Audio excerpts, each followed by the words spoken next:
Nag-alok ng 2 milyong pisong pabuya ang mga otoridad sa makapagbibigay po ng impormasyon sa mga suspect sa likod ng pamamaril at pagkasawi po ng 3 individual sa San Rafael, Bulacan.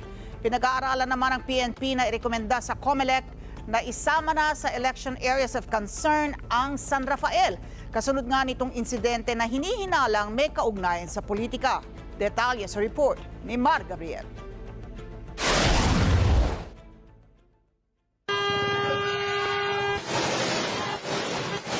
Pasado alas 3 ng hapon noong Biyernes, nang pagbabarili ng mga armadong lalaki na sakay ng itim na SUV, ang mga pasahero ng isa pang SUV sa barangay Kapihan sa San Rafael, Bulacan. Dead on the spot ang 3 individual, kabilang si Brian Villaflor, na IT consultant ng isang congressional candidate sa lalawigan. Patay din ang kanyang girlfriend at kanilang bodyguard. Sugatan din ang ilang bystander sa lugar na nadamay sa pamamaril. Ayon sa PNP, bumuo na sila ng Special Investigation Team para tumutok sa kaso.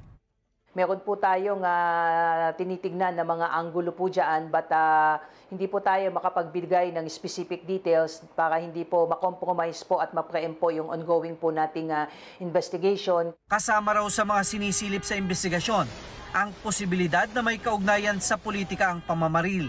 Pinag-aaralan na rin ng Police Regional Office 3 na irekomenda sa Commission on Elections na isama sa election areas of concern ang bayan ng San Rafael sa Bulacan.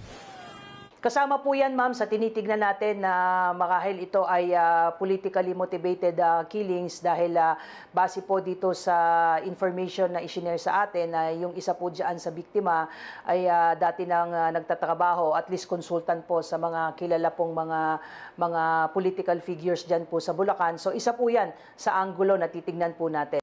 Nag-alok na rin ng 2 milyong pisong pabuya ang mga otoridad para sa mga makakapagbigay ng impormasyon at makakapagturo sa mga sospek na nasa likod ng pamamaril. Gusto ko rin pong kuhanin yung pagkakataon po na ito para manawagan po doon sa mga may kinalaman po at may alam po dito sa kaso po na ito na makipagtulungan po kayo sa inyong Philippine National Police para mabigyang hustisya po natin itong 3 biktima. Sa ngayon, binigyan na ng sapat na seguridad ng pulisya ang pamilya ng mga biktima para matiyak ang kanilang kaligtasan habang nagdadalamhati sa kanilang mga kaanak. Mar Gabriel, para sa Mata ng Agila. Matatag, matapang, matapat.